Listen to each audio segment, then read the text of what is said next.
এই হলো deadline communications private limited. আপনারা দেখছেন এক্সপ্রেস নিউজ, খবর নেয়, খবর দেয়।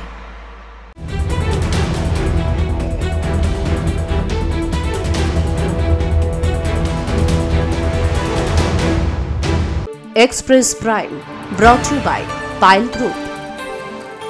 নমস্কার, এক্সপ্রেস নিউজে আপনাদের সবাইকে স্বাগত। আমি অনুশ্রী, শুরু করছি আজকের এক্সপ্রেস প্রাইম।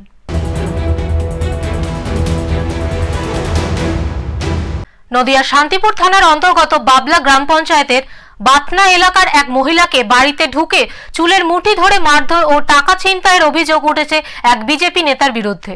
বাতনা স্টেশন সংলগ্ন এলাকায় সরস্বতী মিত্র নামে এক মহিলার সঙ্গে নদিয়ার দক্ষিণ বিজেপি জেলার সহসভাপতি নির্মল বিশ্বাসের জমি সংক্রান্ত বিবাদ দীর্ঘদিনের। অভিযোগ, এই বিবাদকে কেন্দ্র করেই বৃহস্পতিবার সন্ধ্যায় নির্মল বিশ্বাস হঠাৎ সরস্বতী মিত্রের বাড়িতে চড়াও হন। প্রথমে অকথ্য ভাষায় গালিগালাজ শুরু করেন এবং তারপর ওই মহিলাটিকে চুলের মুঠি ধরে মাটিতে ফেলে মারধর করেন বলে অভিযোগ। সরস্বতী মিত্র চিৎকার চেঁচামেচি শুরু করলে স্থানীয়রা ঘটনাস্থলে ছুটে আসেন। সেই সুযোগে অভিযুক্ত বিজেপি নেতা সরস্বতী মিত্রের ব্যাগ থেকে 5,000 টাকা নিয়ে চম্পট দেন বলে অভিযোগ। আমি বলছি আমার ব্যাগে আমি টাকা দিছি, আমার ব্যাগ দাও। তাই করলে সে কিস্তি মেরে তো ব্যাগ দিলই না, আমার এই রামেটা কিল মারিয়ে দিল সে আসলে টানতে টানতে আমার নিয়ে চলে আসতেছি, ওই পর্যন্ত গেছিলাম আমি। অন্যদিকে বিজেপির জেলা সহসভাপতি নির্মল বিশ্বাস তার বিরুদ্ধে ওঠা সমস্ত অভিযোগ অস্বীকার করেছেন। তিনি বলেন, ওই মহিলার তোলা অভিযোগ সম্পূর্ণ ভিত্তিহীন। তিনি সম্পূর্ণ মিথ্যে অভিযোগ করেছেন। বরং যে জমিটা নিয়ে এই বিবাদ, সেটা নাকি দীর্ঘদিন ধরেই কোর্টে মামলা চলছে। পাশাপাশি তিনি আরও বলেন, এই অভিযোগের পিছনে তৃণমূলের ষড়যন্ত্র রয়েছে। আর দ্বিতীয় কথা, ডাহা মিথ্যাবাদী উনার মানে টাকা পয়সা যাবতীয় যা কিছু বলছে সমস্তটা মিথ্যাবাদী ভাবে মিথ্যে সাজাচ্ছে। এটা মানে হ্যারেস করার চেষ্টা করছে, আমাদের মানে স্বচ্ছ মুখে কালি লেপন করার চেষ্টা করছে। মহিলাটা অসভ্যতা করছে আমাদের সাথে। যদিও বিজেপি নেতার এই অভিযোগের পাল্টা আক্রমণ করেছেন তৃণমূল নেতা সনৎ চক্রবর্তী। তিনি জানান, আজকে বিজেপির এমপি এমএলএ থেকে শুরু করে এবং রাজ্যের নেতারা এবং ওদের এখানকার সাংসদ মাননীয় জগন্নাথ সরকারের শিষ্য ওনারা, তা জগন্নাথবাবু মহিলাদের সম্মান দেন না, সেক্ষেত্রে ওনার জেলা সহসভাপতি সম্মান মহিলাদের কিভাবে দেবেন? এর থেকে বেশি বিজেপি নেতাদের কাছ থেকে কোনো কিছু আশা করা যায় না। এই ঘটনায় স্থানীয় রাজনীতিতে নতুন করে চাপানউতর শুরু হয়েছে। পুলিশ ঘটনার তদন্ত শুরু করেছে। Bureau report, Express news. বোলপুরের আইসিকে হুমকি দেওয়ার ঘটনায় থানায় তলব করলেও এলেন না বীরভূমের তৃণমূল নেতা অনুব্রত মণ্ডল। অনুব্রত মণ্ডল নিজে না এলেও তার জায়গায় এলেন 4 আইনজীবী। হাজিরা এড়ালেন অনুব্রত মণ্ডল। পুলিশকে ফোন করে কটু কথা বলার অডিও ভাইরাল হতেই দলের নির্দেশে ক্ষমা চেয়েছিলেন কেষ্ট, কিন্তু তারপরেও তাকে বোলপুর এসডিপিও দপ্তরে হাজিরার নির্দেশ দেওয়া হয়েছিল পুলিশের তরফ থেকে। কিন্তু শনিবার সকাল হতেই কেষ্টর 4 আইনজীবীকে দেখা গেল বোলপুর এসডিও অফিসে। আইনজীবীদের মধ্যে বিপত্তারণ ভট্টাচার্য, সন্দীপ সরকার ছাড়াও আরও 2 আইনজীবী রয়েছেন। অনুব্রতকে না পেয়ে তার পাঠানো আইনজীবীদেরই ঘিরে ধরেন সংবাদ মাধ্যম। যদিও এ বিষয়ে কোনো মন্তব্য করেনি অনুব্রতর আইনজীবীরা। কারণ কি দেখালেন? কারণটা কি দেখালেন? অসুস্থতা নাকি অন্য কিছু? অনুব্রত মণ্ডল আজকে আসার কথা ছিল 11টায়। অন করে দিয়েছি। কি কারণে এলেন না? কি কারণ দেখালেন? আরে লোকগুলো একটু নামাও। সৌজন্যমূলক সাক্ষাৎ। উনি কি আসবেন? অনুব্রত মণ্ডল আসবেন?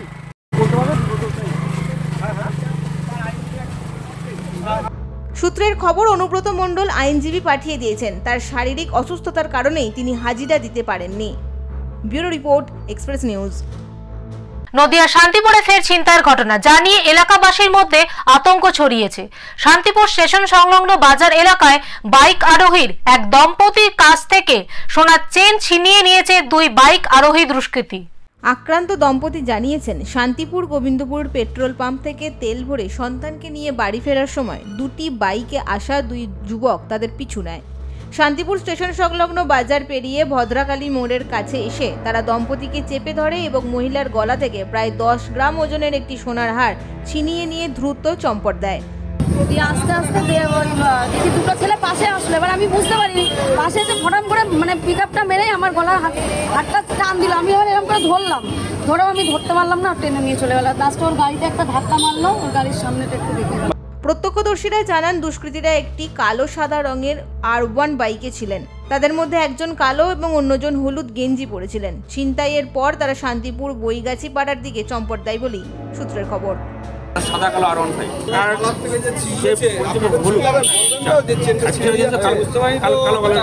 ঘটনার পর আক্রান্ত দম্পতি শান্তিপুর থানায় লিখিত অভিযোগ জানাবেন বলে জানিয়েছেন। Bureau report, Express news. Express প্রাইমে নিয়ে নেব একটা ছোট্ট বিরতি। ফিরে আসছি বিরতির পর।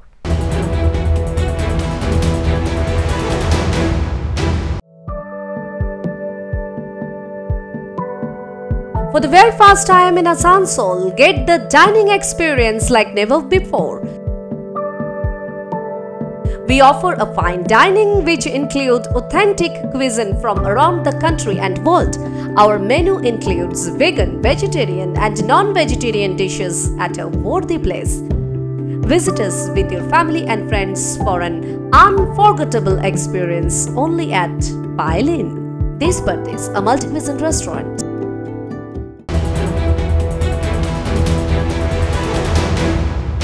ফিরে এলাম বিরতির পর। আপনারা দেখছেন এক্সপ্রেস প্রাইম। নদিয়া শান্তিপুর বেলগাছিয়া 2 নম্বর পঞ্চায়েতের গবারচরে জমি বিবাদকে কেন্দ্র করে এক মর্মান্তিক ঘটনা ঘটেছে। গতকাল সন্ধ্যায় পারিবারিক জমি সংক্রান্ত বিবাদে এক প্রতিবন্ধী যুবককে মারধরের অভিযোগ উঠেছে। জমি বিবাদকে কেন্দ্র করে উত্তেজনা, হাতাহাতি থেকে মারধরের অভিযোগ। ঘটনা নদিয়ার শান্তিপুরের। স্থানীয় অনিতা বিশ্বাস ও সন্ধ্যা বিশ্বাসের অভিযোগ, নন্দন মিনতি বিশ্বাস ও আত্মীয় সুভাষ বিশ্বাস এবং শুভঙ্কর বিশ্বাসরা তাদের ভাসুরকে মারধর করেন। তাদের আটকাতে গেলে অনিতা ও সন্ধ্যা বিশ্বাসকেও মারধর করা হয় বলে অভিযোগ। তারপরে আমাদের সবাই মেরেছে, ওরা সবাই মেরে আমাদের জমি জায়গা ভাগ করে। কজন মিলে মেরেছে? 4জন। 4জন মিলে মেরেছে। এই প্রতিবন্ধী ছেলেকেও মারলো? শুধুমাত্র মহিলারাই নয়, প্রতিবন্ধী সন্তানকেও বাঁশের বাড়ি দিয়ে মারধর করা হয় বলে অভিযোগ। বাঁশ দিয়ে? হ্যাঁ, খুব লেগেছে তো পিঠে? তুমি কান্না করছিলে তখন ছাড়েনি তোমাকে? না। কে কে ছিল মারার সময়? কেউ ঠেকালো না এসে? মার খাওয়ার পর অনিতা ও সন্ধ্যা শান্তিপুর হাসপাতালে চিকিৎসা করান। এর মধ্যেই অভিযুক্তরা শান্তিপুর থানায় গিয়ে তাদের বিরুদ্ধে মিথ্যা অভিযোগ দায়ের করেন বলেও জানা গিয়েছে। যদিও পরে অনিতা ও সন্ধ্যা থানায় লিখিত অভিযোগ জানান। পুলিশ দুপক্ষের অভিযোগের ভিত্তিতে তদন্ত শুরু করেছে। তবে একজন প্রতিবন্ধী যুবককে মারধরের বিষয়টি পুলিশ বাড়তি গুরুত্ব দিয়ে দেখছে। Bureau report, Express news. Raiganj উত্তর দিনাজপুর জেলার অন্যতম সমস্যা যানজট। টোটোর বারবারন্ত, ফুটপাত দখল এবং পার্কিং এর ব্যবস্থার অভাবেই এই সমস্যা দীর্ঘস্থায়ী হয়েছে। তবে যানজট কমাতে এবার রায়গঞ্জ পৌরসভা নতুন করে পার্কিং জোন তৈরি করার উদ্যোগ নিয়েছে। পুর প্রশাসক সন্দীপ বিশ্বাস জানিয়েছেন, প্রাথমিকভাবে শহরের 5টি জায়গায় নতুন পার্কিং জোন তৈরি করা হবে। শিলিগুড়ি মোড়, মোহনবাটি বাজার সংলগ্ন মেইন রোড, ঘড়ি মোড়, বিবেকানন্দ মোড় থেকে বিদ্রোহী মোড় এবং NBSTC বাস ডিপো ও সংলগ্ন অঞ্চলে। আগের দুটি সহ মোট 7টি পার্কিং জোন শহর জুড়ে থাকবে। এগুলি লিজ দেওয়া হবে রক্ষণাবেক্ষণের জন্য হিসেবে চিহ্নিত করেছি। এই 5টি এবং আগের দুটি মোট 7টি জায়গাতে আমরা পার্কিং জোন হিসেবে চিহ্নিত করেছি। আমরা কিছু ফর্মালিটিস আমরা করে নিয়ে আমরা এটা কোনো বেকার যুবক বা যারা নিতে ইন্টারেস্টেড হবে তাদেরকে আমরা টেন্ডার করে ডেকে এই পার্কিং জোন একটা সুন্দর ব্যবস্থাপনার মধ্যে আমরা করে দেব। পুরসভার এই উদ্যোগে মিশ্র প্রতিক্রিয়া দেখা গিয়েছে। রায়গঞ্জের বাসিন্দা এই উদ্যোগকে স্বাগত জানালেও কার্যকারিতা নিয়ে সংশয় প্রকাশ করেছেন। অবশ্যই দরকার, কারণ রায়গঞ্জে পার্কিংটা একটা বড় সমস্যা। তো চিন্তা ভাবনাটা ঠিকই আছে, কিন্তু কতটা সুবিধা অসুবিধা বলতে এখন পার্কিং জোনগুলো কোন এক্স্যাক্ট কোন এরিয়াতে হচ্ছে সেটা একটা দেখার বিষয়। তো এমনিতেই তো রায়গঞ্জের রাস্তাঘাটের যা অবস্থা, এমনি রাস্তা খুবই চাপা রাস্তা, তার মধ্যে টোটোর এত বেশি সংখ্যায় টোটো চলে, তো রাস্তায় তো যানজট তো একটা বিশাল বড় সমস্যা। তার উপর এখন জোনগুলো কোথায় কোথায় হচ্ছে সেটাও একটা দেখার বিষয় আছে। রায়গঞ্জ মার্চেন্ট অ্যাসোসিয়েশনের সম্পাদক অতনু বন্ধু লাহিড়ী পার্কিং জোনের পাশাপাশি রাস্তা চওড়া করার দাবি জানিয়েছেন।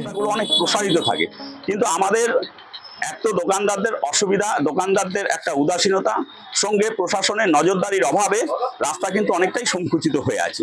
এই রাস্তাকে যখন প্রসারিত করবে এবং সেই সঙ্গে পৌর প্রশাসক মণ্ডলীর যে উদ্দেশ্য যে পার্কিং জোন করা শহরে একটা বড় সমস্যা, সেটা সমাধান করা সহজ হবে।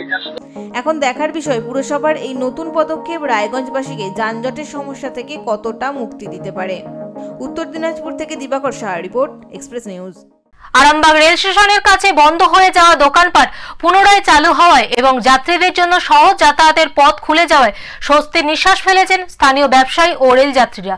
স্থানীয় বিধায়ক মধুসূদন বাগের ঐকান্তিক চেষ্টায় এটি সম্ভব হয়েছে। 2012 সালে আরামবাগে ট্রেন চলাচল শুরু হওয়ার পর স্টেশনকে কেন্দ্র করে ভিতরে ও বাইরে বেশ কিছু দোকান গড়ে উঠেছিল। এর মধ্যে ভাতের হোটেল, টিফিন হাউস সহ বিভিন্ন ধরনের দোকান ছিল, যা এলাকার ছোট মাঝারি ব্যবসায়ীদের রুজি রোজগারের অন্যতম উৎস ছিল। এই দোকানগুলির পাশ দিয়ে স্টেশন যাওয়া আসার একটি শর্টকাট রাস্তাও তৈরি হয়েছিল, যা যাত্রীদের কাছে অত্যন্ত সুবিধাজনক ছিল। কিন্তু গত 5 মাস আগে রেল কর্তৃপক্ষ হঠাৎ করে স্টেশনের চারপাশের বাউন্ডারি প্রাচীর দিয়ে ঘিরে দেয়। এর ফলে বাউন্ডারির বাইরে থাকা 10 থেকে 12টি দোকান পুরোপুরি বন্ধ হয়ে যায় এবং ব্যবসায়ীরা তাদের রুজি রোজগার হারিয়ে অসহায় হয়ে পড়েন। একই সঙ্গে যাত্রীরাও সমস্যায় পড়েন, কারণ তাদের প্রায় 3 থেকে 4 কিলোমিটার রাস্তা ঘুর পথে স্টেশনে পৌঁছতে হতো। সমস্যা বলতে রেলের পক্ষ থেকে তো এই গেটটা সিল করে দেওয়া হয়েছিল, দীর্ঘদিন যাবৎ এটা খোলাই ছিল, মানে আমরা যে ওয়াইজ ছিলাম সেই ইয়েতে খোলাই ছিল। তো এটা সিল করে দেওয়ার পর তো আমাদের যাতায়াতের তো মেন সমস্যা হচ্ছিলই। আমরা 10-12 জন আমরা দোকানদার আছি, আমরা ব্যবসা করে খাই, তো সেই পরিস্থিতিতে ওটা সিল করে দেওয়ায় সেগুলো তো বন্ধই হয়ে গিয়েছিল। এই পরিস্থিতিতে 10 থেকে 12 জন দোকানদার আরামবাগের বিধায়ক মধুসূদন বাগের দ্বারস্থ হন। বিধায়কের প্রচেষ্টার ফলস্বরূপ রেল কর্তৃপক্ষ ওই বাউন্ডারির একটি অংশ ভেঙে গেটের ব্যবস্থা করে দিয়েছে। এর ফলে দোকানদাররা তাদের ব্যবসা পুনরায় শুরু করতে পেরেছেন এবং রেল যাত্রীরাও আবার শর্টকাট রাস্তা ব্যবহার করে অতি সহজেই স্টেশনে পৌঁছতে পারেন। আরামবাগ স্টেশন চত্বরে ভালো কোনো টিফিনের ব্যবস্থা নেই, কোনো দোকান নেই, কোনো ভাতের হোটেল নেই। আর এটা প্রায় 5 মাস ধরে আমরা সত্যি খুব এটা অসুবিধায় পড়েছিলাম। এই 3 দিন হলো এটা খোলা হয়েছে, এতে সাধারণ মানুষ থেকে রেলযাত্রী সবাই উপকৃত হয়েছেন। আরামবাগের বিধায়ক মধুসূদন বাগ এ বিষয়ে বলেন, তিনি রেলকে মানুষের সমস্যার কথা বোঝাতে পেরেছিলেন। সাধারণ মানুষের উপকার হয়েছে, এতে তার ভালো লেগেছে। দেখুন, রেল এখানে প্রাচীর করে দিয়েছিল, মানুষের যাতায়াতের অসুবিধা হচ্ছিল। রেলকে আমি ভাবাতে পেরেছিলাম যে মানুষের জন্য আইন, আইনের জন্য মানুষ নয়, এটা খুলে দিতে হবে। জনগণের অসুবিধা হচ্ছে, রেল আমার কথাটা শুনেছে। আমি এদের বিশ্বাস করাতে পেরেছিলাম যে আমি চেষ্টা করব, আমি দৃঢ়তার সঙ্গে বলছি এটা তোমাদের খুলিয়ে দেবো। আজকে খুলিয়ে দিলাম। বিধায়কের এই মানবিক উদ্যোগকে এলাকাবাসী সাধুবাদ জানিয়েছেন। আরামবাগ থেকে পিন্টু লাগার রিপোর্ট, এক্সপ্রেস নিউজ। রেলের উচ্ছেদ নোটিশ ঘিরে আতঙ্কে ভুগছে মেদিনীপুর স্টেশন সংলগ্ন এলাকার বসবাসকারী বস্তিবাসীরা। বস্তিবাসীদের পাশে দাঁড়ানোর আশ্বাস মেদিনীপুর পুরসভার। অমৃত ভারত প্রকল্পের সম্প্রসারণ ও সৌন্দর্যায়নের কাজ হচ্ছে মেদিনীপুর স্টেশনে, তাই এবার রেলের জমি দখল মুক্ত করতে রেলের পক্ষ থেকে নোটিশ দেওয়া হয়েছে। নোটিশ পেয়ে বিপাকে মেদিনীপুর শহরের ভুঁইয়াপাড়া এলাকার প্রায় শতাধিক পরিবার। ওই এলাকার সবারই রয়েছে ভোটার কার্ড, আধার কার্ড, প্যান কার্ড, জন্ম সার্টিফিকেট, এমনকি রয়েছে বাড়িতে বিদ্যুৎ সংযোগের যাবতীয় কাগজপত্র। তাদের দাবি 40 থেকে 50 বছর ধরে ওই এলাকায় বসবাস করার পর এখন তারা কি করবেন তা ভেবে পাচ্ছেন না। হ্যাঁ, আমরা তো চাচ্ছি আমাদের কিছু করে দাও। দেখুন, ভাঙো এটা ভাঙলে আমরা কোথায় যাব? আমাদের তো ছেলে পেলে আছে। হ্যাঁ, ভোট কাগজ আছে, আমাদের সব আছে, রেশন কার্ড আছে, সব আছে। আমরা তো অনেক দিন থেকে আছি, 60 বছর থেকে উপরে হয়ে গেছে। আধার কার্ড আছে, প্যান কার্ড আছে, ভোটার কার্ড আছে, রেশন কার্ড আছে। তবে অবশ্য বস্তিবাসীদের পাশে এসে দাঁড়িয়েছে মেদিনীপুর পুরসভা ও তৃণমূল কংগ্রেস। এলাকা পরিদর্শনের পর মেদিনীপুর পুরসভার চেয়ারম্যান জানিয়েছেন, এই সব বস্তিবাসীদের উচ্ছেদ করার আগে তাদের পুনর্বাসনের ব্যবস্থা করতে হবে, না হলে তারা আন্দোলন করবেন। এই নোটিশ দিয়েছে, যে নোটিশটাতে কারো সই নেই, স্ট্যাম্প নেই, ডেট নেই, কে দিল, অবিলম্বে এই জিনিস বন্ধ করে পুনর্বাসনের ব্যবস্থা করে রেলে যতটুকু প্রয়োজন সেটুকু নিয়ে বাকিদের সবার সেই ব্যবস্থা করার পর উচ্ছেদের নোটিশ দিতে হবে। এদিকে অমৃত ভারত প্রকল্পে আমূল বদলে যেতে চলেছে মেদিনীপুর স্টেশনের এখনকার চেহারা। ইতিমধ্যেই মেদিনীপুর স্টেশনের রেল লাইন সম্প্রসারণ ও সৌন্দর্যায়নের কাজ শুরু হয়ে গিয়েছে। অত্যাধুনিক স্টেশন তৈরি করতে স্টেশনের পুরনো বিল্ডিংগুলি ইতিমধ্যেই ভেঙে ফেলা হয়েছে। স্টেশনের মূল গেট বন্ধ রেখে বিকল্প পথে স্টেশনে ঢোকার ব্যবস্থা করা হয়েছে। আর এই সব কারণের জন্যই রেলের প্রয়োজন জমির। সেই জমি দখল করে দীর্ঘদিন ধরে গজিয়ে উঠেছে আস্ত একটি বস্তি, যেখানে প্রায় 1000-এরও বেশি পরিবারের বাস। বস্তিবাসীদের দাবি, তাদের কিছু না জানিয়ে হঠাৎ করেই রেল তাদের বাড়িগুলিতে নোটিশ ঝুলিয়েছে। বলা হয়েছে 7 দিনের মধ্যেই বাড়ি খালি করে দিতে এবং অবৈধ কাঠামো সরিয়ে নিতে। আর এতেই আতঙ্কিত বস্তিবাসীরা। তারা এখন কোথায় যাবেন ভেবে দিশাহারা।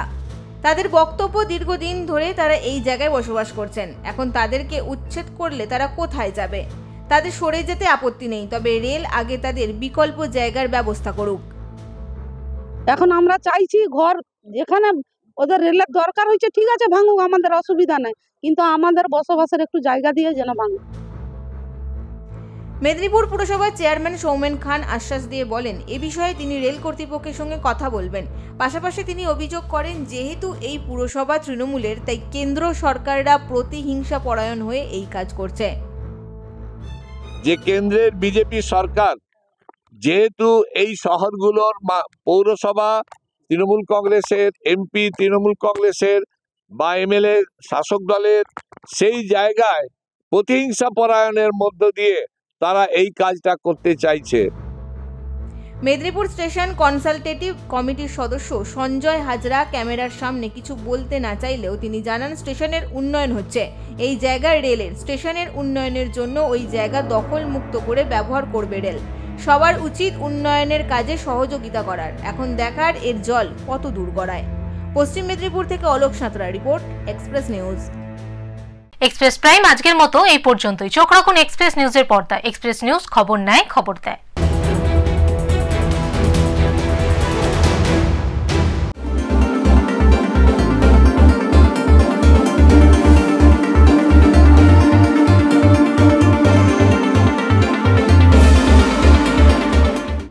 কোনো প্রেস, কোনো মিডিয়া স্বাবলম্বী হোক, ভালোভাবে নিরপেক্ষ সংবাদ মানুষের কাছে পৌঁছে দেয় এবং জনগণের পরিষেবায় মিডিয়া কাজ করুক, এটা হলো আমার।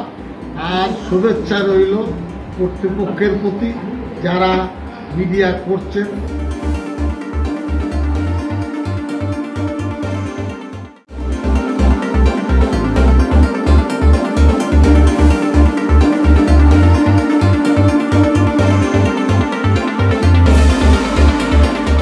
এক্সপ্রেস নিউজকে শুভেচ্ছা জানাচ্ছি। খবর সত্যভাবে সৎভাবে প্রদর্শন করছে, এটা খুবই ভালো। কোনো রকম কারো কাছে মাথা না নিয়ে চোখে চোখ রেখে এক্সপ্রেস নিউজ দিনের পর দিন এগিয়ে চলেছে। আগামী দিনে আরও বড় হোক এবং সকলের কাছে পৌঁছাক, আরও মানুষের কাছে পৌঁছাক, এই শুভেচ্ছা থাকলো। আগামী দিন আরও ভালো হোক।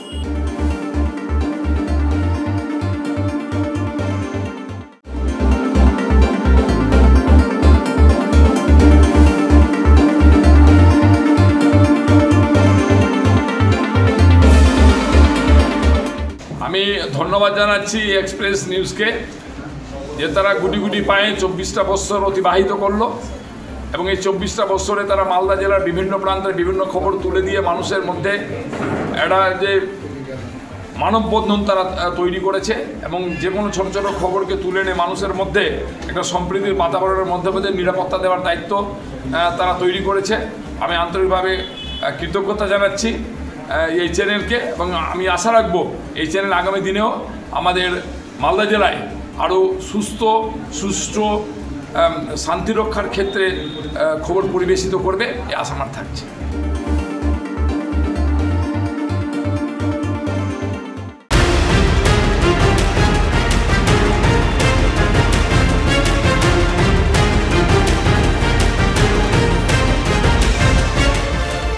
এই হলো ডেডলাইন কমিউনিকেশনস প্রাইভেট লিমিটেড।